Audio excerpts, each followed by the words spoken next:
তো সবার প্রায় স্নান হয়ে গেছে শিবপুকুরে, আর আমরা এখন যাচ্ছি।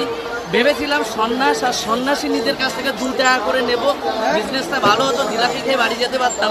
কিন্তু সেই বুদ্ধিটা আমার চলে গেছে। একজন সন্ন্যাসী আমাকে বলছিল যে 2 টাকা করে নিতে পারতে, তো আমি এখন আর টাইম সরে গেছে, এই জন্য আর যেতে পারছি না। কী করে চাই বলো, টাইম একবার হয়ে গেলে হবে না। সব ভোলে বাবার কৃপা। আর তোমাদের পিছনের ভিড়টা আমি একবার একটু দেখাবো। পিছনের ভিড় দেখলে একদম অবস্থা খারাপ হয়ে যাবে। তোমাদের বাড়িতে থেকে বলবে যে কেন আসেনি, কেন আসেনি, কেন। এই দেখো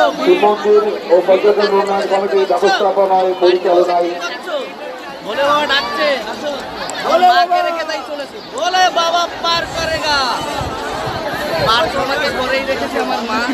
তো চলো আমি তোমাদের তো আমরা জলেশ্বর শিব মন্দির ও পর্যটন উন্নয়ন কমিটির সকল সদস্য এবং সদস্য আমরা যারা আছি, লাস্টের দিকে যদি 2 টাকা করে নিয়ে যায়, যেই হয়ে যাবে 2 টাকা করে চাবো। আমরা আমাদের সাথে শেয়ার করছি, শেয়ার করতে থাকো, তোমরাও শেয়ার করতে থাকো সবার কাছে, যাতে আমরা আমাদের সাথে করো। ওকে, জায়গাটা শেয়ার করে দিই। ভালো থেকো, সুস্থ থেকো। প্রশাসনের আর বলে সমস্ত সহযোগিতা আছে, তোমরা সবাই ভালো থেকো। সহযোগিতা আছে আমাদের আর মূর্খগুলো